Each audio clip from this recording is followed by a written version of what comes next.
최순실 씨와 차은택 씨가 최근 국민들을 충격에 빠뜨린 일명 최순실 게이트 사건. 한 나라의 대통령이 정체를 알 수 없는 개인에게 휘둘린 것도 모자라 온갖 유명인사들이 연루된 비리들을 우린 두 눈으로 목격해야 했습니다. 그리고 그 상황에서조차 다른 이슈를 생산해 관심을 돌리고 사건을 급하게 무마하려는 그들의 고전적인 수법은 우리를 더욱 분노하게 만들었습니다. 그래서 등장한 그런데 최순실은 SBS 김영민 PD가 제안한 이 해시태그 달기 운동은 새로운 이슈 속에서 묻혀가는 비리 의혹들을 끊임없이 환기시켰습니다. 이 운동은 이번 사태를 잊지 않겠다는 우리들의 안간힘이자 저항이었습니다. 그들이 수년간 마음껏 비리를 저지를 동안 그런데 우리는 헬조선 속에 살고 있습니다. 헬조선, 한국 사회의 부조리한 모습을 지옥에 비유한 냉소적인 신조어입니다. 이 단어는 한 취업 포털 사이트에서 조사한 청년층이 꼽은 2015년 신조어 2위에 랭크됐습니다. 많은 대학생들이 밤을 새며 학점을 위해 시험 공부를 하고 동시에 학비나 생활비를 벌기 위해서 시급 6,030원을 받으며 아르바이트를 합니다. 이뿐만이 아니라 취업을 위해 토익 공부부터 자격증까지 온갖 스펙도 쌓아야 하는 현실 속에서 살고 있습니다. 그럼에도 불구하고 취직하기란 하늘의 별 따기인데요. 통계청에 따르면 2016년 2월 청년 인구의 12.5%가 실업자며 약 56만 명에 달하는 수치라고 합니다. 이 수치는 IMF 이후 사상 최고치라고 합니다. 어른들의 시선, 어른들은 취업을 하셨으니까 그런 부분에 대한 어려움과 제 동기들이 취업하는 걸 보면서 느껴지는 상대적인 박탈감, 그런 부분에서 취업을 하는데 가장 큰 어려움이 있는 것 같더라고요. 하지만 정부의 청년 일자리 복지 지원 예산은 줄어들었습니다. 그에 반해 집값은 계속해서 오르고 비정규직과 같은 질 낮은 일자리들 역시 늘어만 갑니다.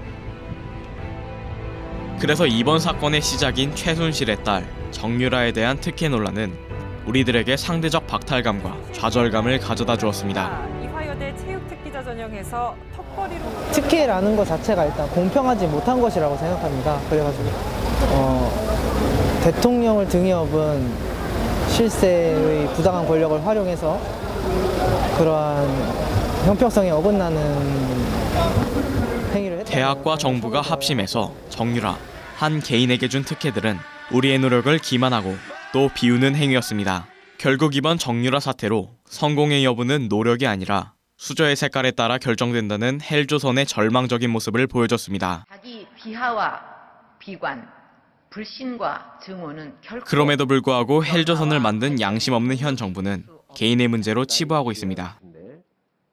또한 청년 일자리를 해결하기 위해 오지로 청년을 내보내자는 정말 말 그대로 오지는 청년 대책을 내놓고 있습니다.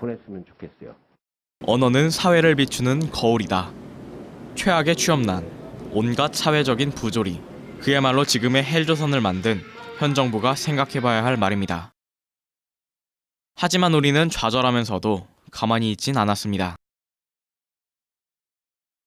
SNS상에서 이번 국정농단 사태를 풍자하는 패러디물을 만들거나 시굿선언과 같은 청년 세대만이 할 수 있는 유쾌한 저항을 벌였습니다. 뿐만 아니라 대자보나 시국선언을 통해서도 이번 사태에 대한 비판의 소리를 활발하게 이어갔습니다. 그리고 지금 이 자리에는 우리 경위인들이 시국선언을 진행하고 있습니다.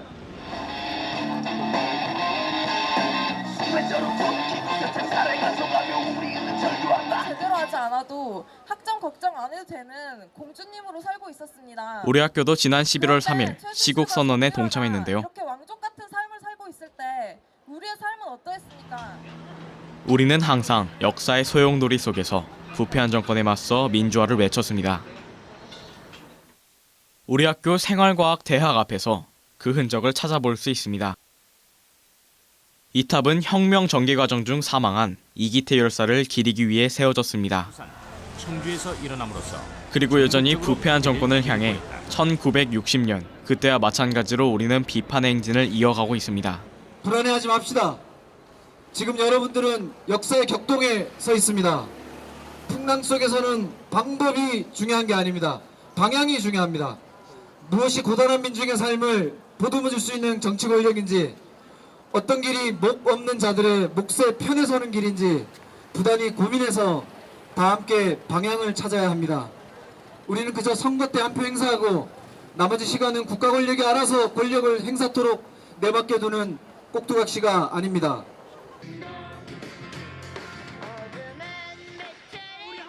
몇몇 학생들은 거리의 촛불 집회에 참여하기도 했습니다. 어떤 상황이고 사람들은 실제로 어떻게 생각을 하고 있고 하는 거는 이제 현장에 와서야만이 실제로 진짜 알 수 있다고 생각해서 와보게 되었습니다. 저희가 직접 나와서 그 사태를 해결하고 그걸 직접 발로 뛰면서 이 사태를 촉구하면서 박근혜 하야를 이제 촉구하고 탄핵을 하는 것이 저희 이제 그 대학생으로서 해야 할 일이라고 느꼈고 그 이화여대 학생들 일뿐만 아니라 저희 다 같이 이뤄내야 될 일이라고 생각을 해가지고 저희가 직접 이 자리에 나오게 되었어요. 올바르지 못한 것을 바로잡기 위한 투쟁의 현장엔 늘 우리가 있었습니다. 그리고 우리는 이제 앞으로 어떻게 해야 할지에 대해 고민해봐야 합니다. 계속해서 쏟아지는 충격적인 사실들 앞에서 우리는 매일매일 혼란을 느끼고 허탈한 감정을 겪고 있습니다. 그리고 이번 국정농단 사건과는 거리가 먼 그저 사람들의 흥미를 끌어 조회수를 높이려는 뉴스들 때문에 점점 더 사건의 본질이 흐려지고 있습니다. 우린 이미 이전에 진실이 침몰한 상황을 겪은 적이 있습니다. 그리고 당시에 밝혀져야 했을 대통령의 사라진 7시간도 함께 침몰했습니다. 그래서 우리는 다시는 진실이 침몰하지 않도록 이 사건에 계속해서 관심을 가져야 합니다. 본질과 거리가 먼 자극적인 기사에 휘둘리지 말고 풍자를 하는 것도 좋지만 풍자에만 치우쳐 사건의 핵심을 놓쳐서도 안 됩니다. 또 앞으로의 관련자는 모두 처벌을 받을 수 있도록 검찰의 수사 상황을 두 눈 크게 뜨고 지켜봐야 합니다. 그리고 처벌에는 이번 사건의 핵심 인물도 예외는 없다는 것을 보여줘야 합니다. 지금 경로, 그러니까 집회행진하는 경로를 위반했다고 하더라고요. 그런데 여러분 생각해 보십시오. 우리 국민이 집회를 하는데 그 경로를 위반한 겁니까? 아니면 박근혜 씨가